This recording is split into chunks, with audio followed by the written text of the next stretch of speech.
2009 সালের 3 মার্চ লাহোর টেস্টের তৃতীয় দিনের ম্যাচ খেলতে গাদ্দাফি স্টেডিয়ামে যাচ্ছিল শ্রীলঙ্কার টিম। মজা করে একজন বলে উঠল, এত ফ্ল্যাট উইকেটে ম্যাচ খেলার চেয়ে একটা বোমা ফুটলে ভালো হতো, ম্যাচটা আর খেলা লাগতো না। এর ঠিক 20 সেকেন্ড পরের ঘটনা। পাকিস্তানের স্থানীয় সময় তখন 8:39। অতর্কিত এক হামলার নেতৃত্ব দিচ্ছেন 12 জন সহস্র জঙ্গি। মুহূর্তের মধ্যে যেন এক প্রলয় নেমে এলো। ঝাঁকে গুলির শব্দে কেঁপে উঠল পুরো টিম বাস। ততক্ষণে পুরো দল বুঝে গেছে জীবনের ভয়ঙ্করতম অধ্যায়ের মধ্যে পড়ে গেছেন তারা। জঙ্গি হামলা হয়েছে তাদের উপর।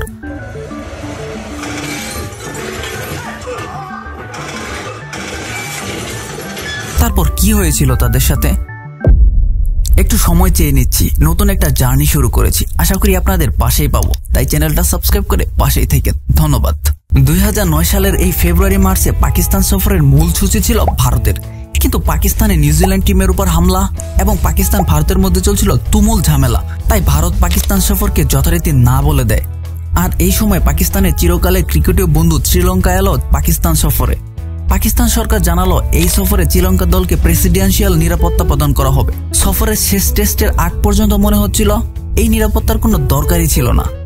প্রথম 3 ওয়ানডে সিরিজ খুব ভালোভাবে শেষ হলো। এরপর একটা 4 দিনের ম্যাচও খেলো শ্রীলঙ্কা। করাচিতে অনুষ্ঠিত প্রথম টেস্টেও কোনো সমস্যা হয়নি। দ্বিতীয় টেস্টে প্রথম 2 দিনও নির্বিঘ্নে কেটে গেল। আগে ব্যাট করা শ্রীলঙ্কা অল আউট হওয়ার আগে 606 রান করেছিল। সামারাবীরা 214, তিলকালান্ত্রে দৃশ্যান 145 এবং কুমার সাঙ্গাকারা 104 রান করেছিলেন। দ্বিতীয় দিন শেষ বিকালে ব্যাটিংয়ে নেমেছিল পাকিস্তান। খুররুম মঞ্জির 59 রানে অপরাজিত ছিলেন। পরের দিন নিশ্চয় খুররুমও একটা সেঞ্চুরির স্বপ্ন দেখেছিলেন।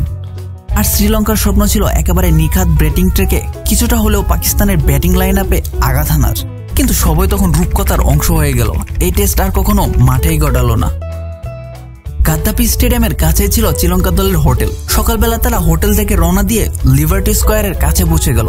এখান থেকে ডানে মোড় নিলে তারা পৌঁছে যাবে গাদ্দাফি স্টেডিয়ামের গেটে। আর এখান থেকে শুরু হলো তাদের উপর হামলা, অজরে গুলিবর্ষণ। শ্রীলঙ্কান ক্রিকেটারদের আসলে বোঝার মতো অবস্থা ছিল না হচ্ছেটা কি। তারা তখন সবাই বাসের মেঝেতে শুয়ে 2 হাতে কান চেপে ধরে প্রাণ রক্ষার চেষ্টা চালাচ্ছেন।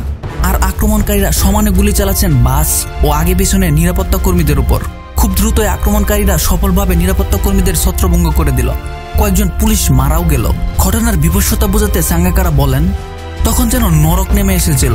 আমরা কোনো ক্রমে বাসে নিজেদের লুকালাম, একজন আরেকজনের উপরে উঠে যে যেভাবে পারি। ওরা যথাসম্ভব বাসে গুলি করে গেল, গ্রেনেড ছুড়ল, রকেট লঞ্চার ছুড়ল। কি করে যেন আমরা প্রাণে বেঁচে গেলাম, কিভাবে বাঁচলাম জানি না। এ অবস্থায় আক্রমণকারীদের প্রধান লক্ষ্য হয়ে দাঁড়ালেন বাস চালক মেহের খলিল।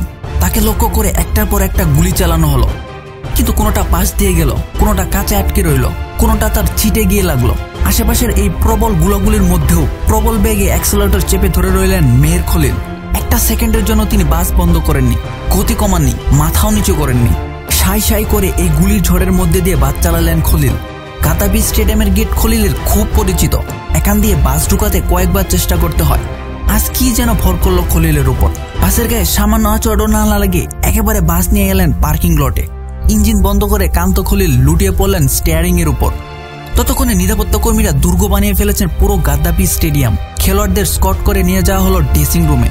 চিকিৎসকরা তৈরি ছিলেন। একমাত্র সামারাবীরা ছাড়া কারো আঘাত তেমন গুরুতর নয়। খেলোয়াড়দের সেখানেই প্রাথমিক চিকিৎসা দিয়ে প্রস্তুত করা হলো। অপরদিকে পাকিস্তানের বিমান বাহিনী ফোর্স এসে পৌঁছালো। তাদের সাথে সাথে এলো M17 বিশাল হেলিকপ্টার। এই হেলিকপ্টার শ্রীলঙ্কান টিমকে নিয়ে উড়াল দিল। বিমানবন্দর থেকে পরবর্তী ফ্লাইটেই তাদেরকে নিয়ে যাওয়া হলো সরাসরি কলম্বোতে। শ্রীলঙ্কা দল প্রবল এক মানসিক যন্ত্রণা, মানসিক আঘাত ও শারীরিক কষ্ট নিয়ে রক্ষা পেল এই ভয়াবহ আক্রমণ থেকে। এবার শুরু হলো ঘটনার বিশ্লেষণ।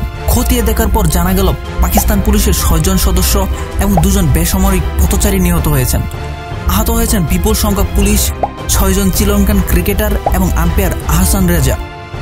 এই ঘটনার জন্য প্রায় 10 বছর পাকিস্তানে আন্তর্জাতিক ক্রিকেট নির্বাচিত ছিল। এই ঘটনার পর থেকে দুনিয়ার সব প্রান্তেই ক্রিকেট দলগুলোকে বিশেষ নিরাপত্তা দেওয়া শুরু হয়। বিশেষ করে উপমহাদেশের ক্রিকেট এবং ক্রিকেটারদের নিরাপত্তার শেকলে আটকে ফেলা হয় এই হামলার পর থেকেই।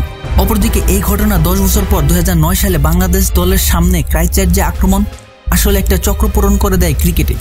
এখন সারা বিশ্বেই খেলাধুলা আর নিরাপদ ভ্রমণের ব্যাপার নেই। সারা বিশ্বেই এখন ক্রিকেটারদের বাড়াবাড়ি নিরাপত্তা সহ্য করতে হয়। তবে আসার কথা একটাই, এত কিছুর মধ্যেও ক্রিকেট মাথা উঁচু করে টিকে আছে। সেই আহসান রাজা এখনো আম্পায়ারিং করছেন। সেই পাকিস্তানে আবারও ক্রিকেট হচ্ছে, সেই সামারাবিরা তারপরও ক্রিকেটে ফিরেছিলেন। এইসব ঘটনা আমাদের আশার বাণী শোনায়, সন্ত্রাস দিয়ে খেলা বা ভালোবাসা শেষ করে দেওয়া যায় না।